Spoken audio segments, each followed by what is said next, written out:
It's time to address some comments about why my hands are always so clean. It's 10 o'clock on Thursday, just finishing up everything for the day. Hands are a little dirty. A fake mechanic, his hands are never dirty. Check it out. This is how I clean my hands.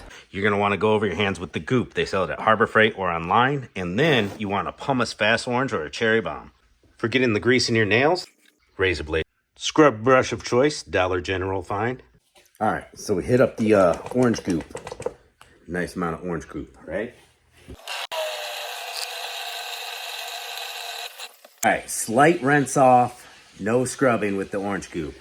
Now we hit it up with a liberal amount of the fast orange, has to have pumice. It's like dark, nasty gray now. Something about using these two really works. Now you want to hit it with the scrub brush until it hurts your hands.